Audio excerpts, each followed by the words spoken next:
Todos los días estamos escuchando más de la llamada diáspora, que no es otra cosa de que puertorriqueños que están mudándose hacia otras partes del mundo, Estados Unidos. ¿Cómo eso impacta la planificación sucesoral? Pues mira, tenemos que mirarlo desde dos puntos de vista. Una es que yo, la que hizo su testamento en Puerto Rico, la que tiene los activos en Puerto Rico, luego de haber hecho mi planificación sucesoral, decida irme. Tenemos que mirar a dónde es que vamos, porque al momento de yo fallecer van a aplicar las reglas del lugar de residencia en términos civiles. Estamos hablando en términos civiles.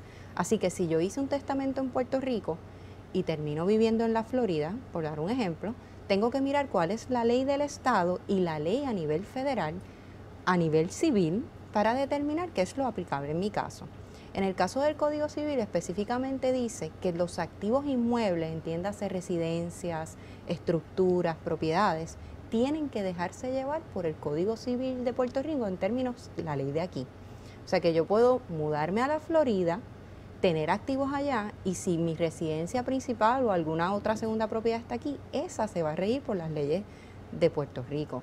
¿Qué es importante? Cuando tomemos la decisión hay que revisitar ese plan sucesoral, mirar qué fue lo que hicimos, cuáles son las leyes que impactan y qué es lo que aplica en ese momento.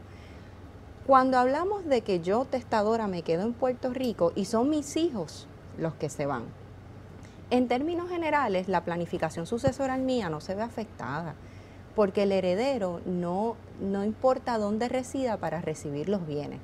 Ciertamente puede tener unas implicaciones contributivas, dependiendo del tipo de activo, y pueden haber otros elementos que sean más de la administración. Por ejemplo, si designé a mi hijo albacea en el testamento y él ahora se encuentra viviendo en Canadá, pues tengo que quizás mirar eso, porque recuerda que cuando hacemos el testamento lo que miramos es no alargar los procesos, sino minimizarlos.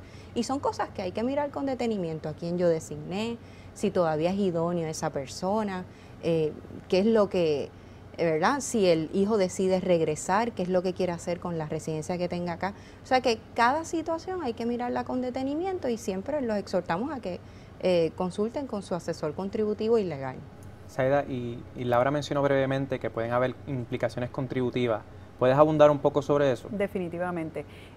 Y como dijo Laura, ¿verdad? Está la persona que es dueña de ese capital, que puede pasar por un proceso de fallecimiento y su caudal se va a distribuir entre herederos.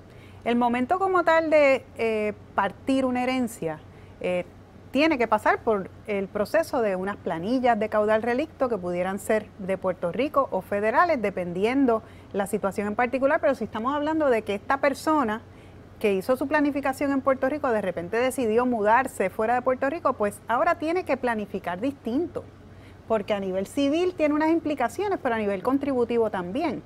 Si es una persona puertorriqueño, ciudadano americano, que le aplicaban las leyes de Puerto Rico a nivel contributivo y decide mudarse a Estados Unidos, ahora le van a aplicar las reglas contributivas a nivel federal. Así que si antes le aplicaba una exclusión de activos que no estaban sujetos a impuestos a nivel federal de solamente $60,000, pudiera entonces ahora beneficiarse, si decide mudarse a Estados Unidos, de una exclusión mayor, que dijimos que monta esos 11.2 millones ahora, pero no quita que tengamos que seguir planificando. ¿Por qué? Porque esa exclusión puede bajar. Va a bajar después del 2025, así que tenemos que asegurarnos de que sí estamos cubiertos bajo la exclusión o que hemos tomado las previsiones correctas para minimizar cualquier impacto contributivo si decido mudarme a Estados Unidos, no solo por los activos que dejo en Puerto Rico, si dejo algunos, sino por los que voy a tener toda vez que me mude fuera de Puerto Rico. Y por otro lado está del lado del que hereda o el que recibe una donación. Muchas veces las personas preguntan, ay, pero es que le voy a crear un impacto contributivo a mi hijo, ¿verdad? Pues el momento en que se pagan contribuciones sobre herencia o donación es antes de hacer la donación o en el proceso de hacer la donación, que se llenan las planillas correspondientes, se paga cualquier impuesto que implique o que aplique en ese momento. Pero el que hereda en ese momento no paga ninguna contribución. El que hereda pudiera estar pagando una contribución toda vez que en su momento venda ese activo. Ahí es donde va a pagar contribuciones dependiendo de qué tipo de activo adquirió, pudiera ser una ganancia de capital si vende ese activo o ganancia, contribución sobre impuestos de income tax, contribución sobre ingresos si el tipo de activo que heredó eran activos que habían diferido impuestos como planes de retiro, cuentas gira, etcétera, que tienen que pagar contribución sobre ingreso también. Así que todo va a depender, el heredero sí va a tributar cuando tenga ese activo en sus manos y decida disponer de ese activo.